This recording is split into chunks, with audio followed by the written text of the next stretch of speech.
What's up, guys? Um, this is Henry. Welcome back to my YouTube channel. So today I want to tell you about a story, and yeah, it's quite emotional, but I just plead and ask for your attention. So it was on 4th of February, around 2020. I used to be a dancer by then, and I used to stay at this ends called Embakasi Gate B, hapo hivyo kwa ndege hapo hivyo.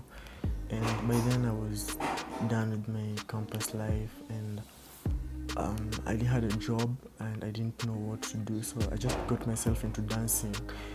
Since I met some few friends over there who they used to dance, so I introduced to dance and I started dancing. And I remember I used to stay with my uncle by then at his place, and he used to have a wife, and we used to stay together. They used to treat me as their own family, as their own son.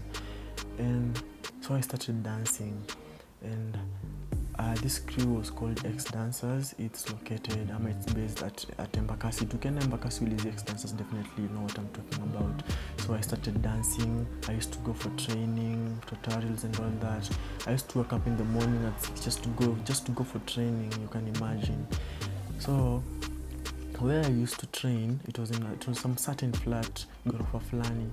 So where we used to train, I met a girl over there, alikuwa anaishi hapo kwa hiyo flat. So like every single morning tulikuwa tukienda training huko. Shule alikuwa anaamka hivi asubuhi. Sijui alikuwa anajua timing zetu ama ni nini, but around 6 ameamka amepanda huko juu, sijui nani kama nguo nini. Plus she was somehow seducing from how she used to dress in the morning. So naelewa tu ile sijui nini vile mademu, yeah. So I used to watch her and she used to watch me too, and trust me, I used to I liked that girl. I liked that chile so much. So like I one day talked to her in the morning. Alikuwa tumeenda training hizo, like akapanda huko juu and alikuwa ananika nguo. I remember I talked to her and we started vibing, and I had her number, nikachukua namba yake, so we started talking. And to cut the long story short, I fell in love with that girl, and it was quite I don't know, but later on it was quite like a big challenge to me and my career, since I made dancing like a full thing, a full job to me, because I used to spend most of my time in dance, you understand.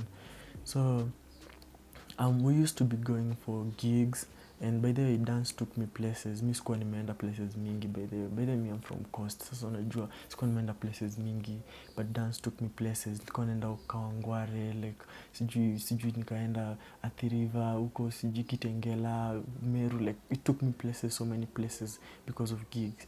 So one thing about dance, you interact with so many people, we used to have gigs everywhere, and the funny part was after our performances we used to interact with people, like your time sijui unataka namba yako, sijui how do you do private classes, sijui nini, whole lot of question, you understand. And later on I came to realize that Chile, of which she was like my girlfriend by then, alikuwa apendi your story, like alikuwa anataka ati every gig that I go ni mbebe, like twende na yeye, you understand. Alikuwa anataka twende na yeye every single place nikienda kuperform, as in she had so many insecurities. Like nikamwambia I don't think if that's a good idea, because me personally siwezi perform kwa Chile ingekuwa hapo, like me wanted my own space. Acha ni dance, siwezi na dance kwa umekaa hapo na niangalia, like me I couldn't, like I could felt uncomfortable. Sasa mimi sikuwa nataka, you understand. So nikakataa hiyo story, but she just gave me a yes, akasema ni sawa. So me proceeded my own things, got tunaenda my gigs na nini.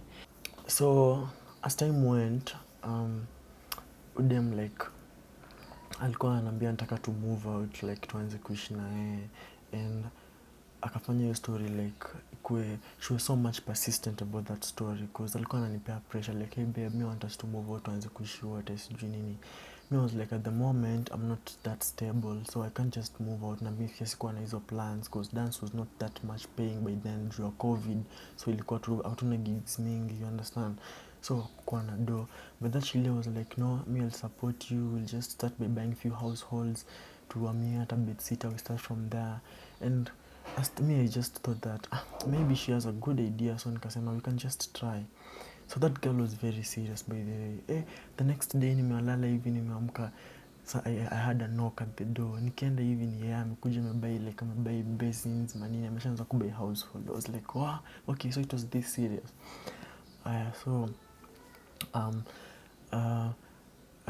she continued buying so many stuffs, and finally we managed to secure our place.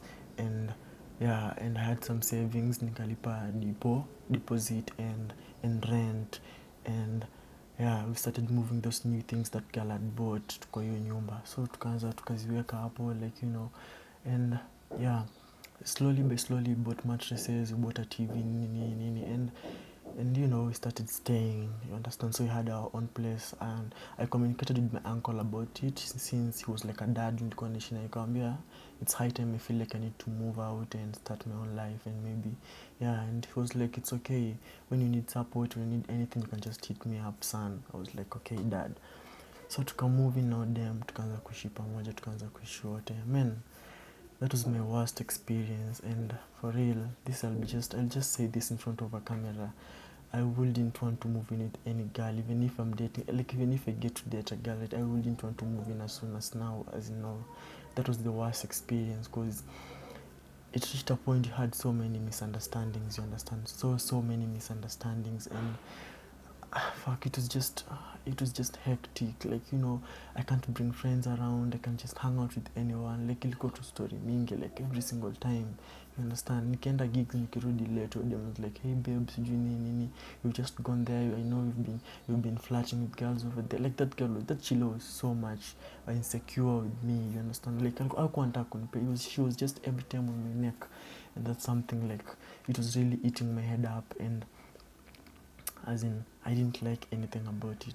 So as time goes by again, that Chile introduced me to her best friend. So that's where the story begins.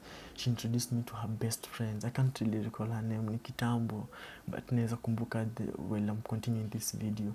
So I can introduce kwa best yake mmoja, and that friend of hers, she used to stay at Donholm Doni, I remember.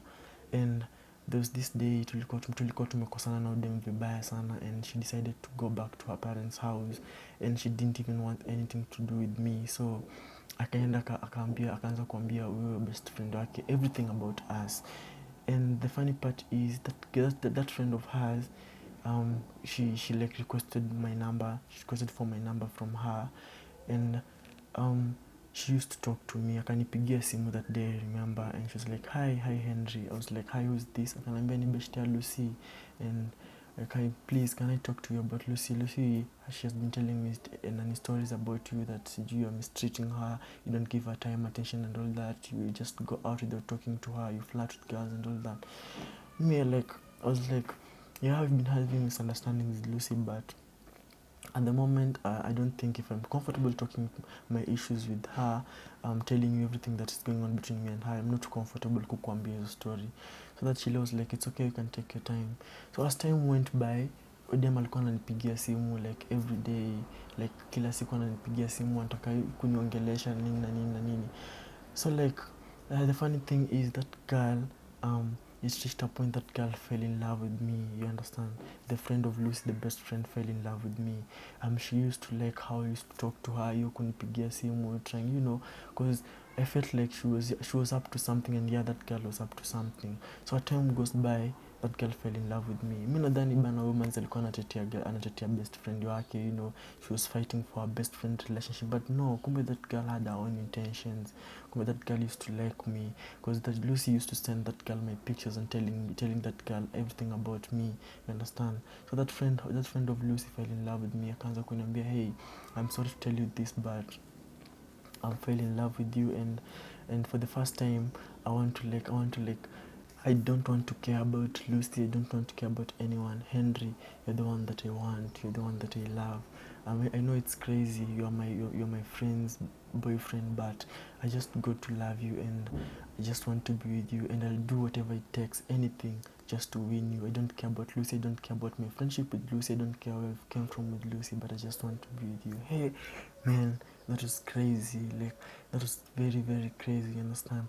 So that girl putted me in a position that I didn't know what to do. I didn't know what to do exactly. Manzi, I was so stressful. Mi sikuwa najua nafanya nini for real. Because that girl was persistent. Nilikuwa hata ananipigia simu at times I hang up, anakasirika. I'm like, no, I can't do this to your friend. I love Lucy, I love you. Lucy introduced me to you just for you to fight for a relationship. I don't really think kama, like I didn't expect kama so like that Sheila was so much persistent in this. She wanted a thing, like in me I wasn't ready. I didn't want that. But as by the way, I've never even met that girl until today because I didn't even want to see her. Niliona ni kama, hey, this was a game. Like niliona, no. So Lucy was still like never wanted to talk to me bado, so kwanta kuniongelesha and all that. So yeah, alirudi kwao, so I used to stay alone at the moment at our place, but I was alone. Yeah, alikuwa kwao. I thought that she wanted space. And as time goes by, it was almost a month now. I used to stay alone and I used to support myself on everything. And I met another girl, you understand? I met another girl and I fell in love with her as well. And yeah, we started dating with that girl, and I didn't know my position with Lucy because she never used to talk to me again, you understand? So I was just there. I didn't know my position in her life anymore. So I met another girl and she used to like me and all that.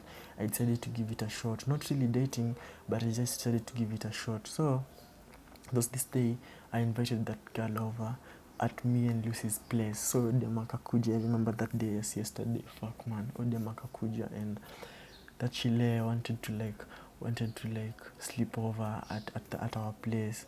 So I was like, cool. At the moment I'm alone, and I used to date a girl. We used to stay together, but ni kama tulishawachana because she's nowhere anymore. She's not talking to me.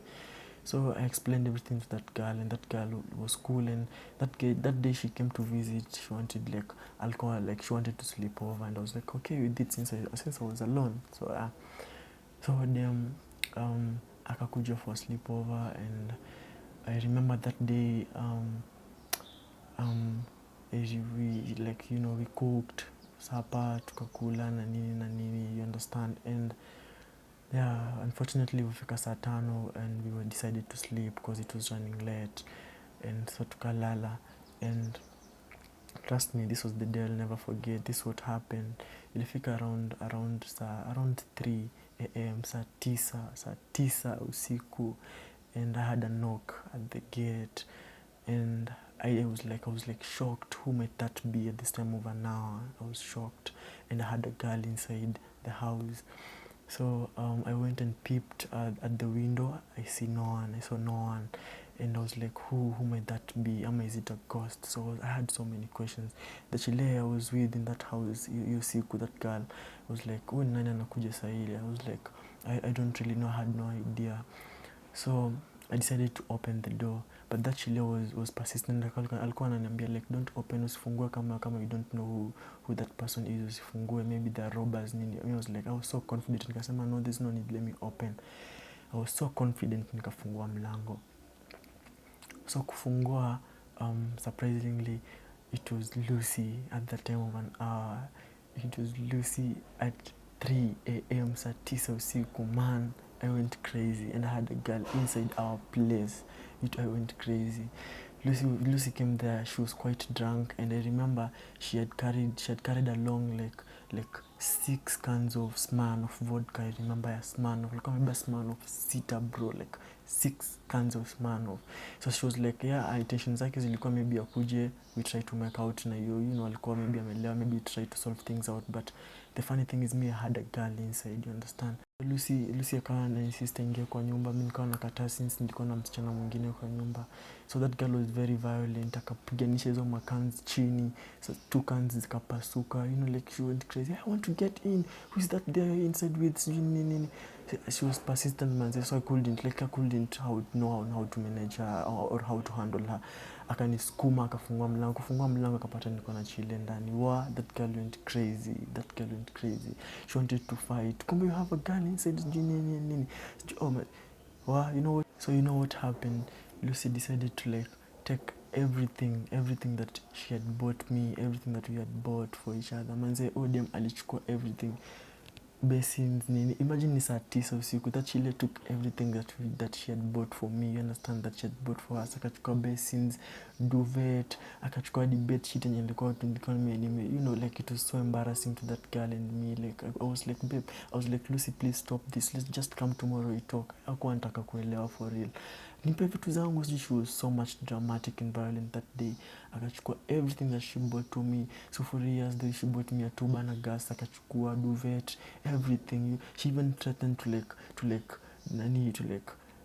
destroy the TV and all that. Alikuwa anataka kuipiganisha na chini, but the TV was mine, so I couldn't allow her to do that. So she took everything that she had bought for me and she took it out, and she called the caretaker. Akaambia caretaker achukue hizo vitu azipeleke store, and that what happened. Akachukua everything, it went to store, and the caretaker cooled her down, akamwambia aende tukuje tuongee kesho. And she just called an Uber. She requested for an Uber and she went back home. I was left with that girl, bro. No, with no bed sheet, with no duvet, with no, yeah, and everything. Like the house was almost half empty. Kachukua kila kitu, and yeah, we just slept like that. It was quite embarrassing as hell. Me,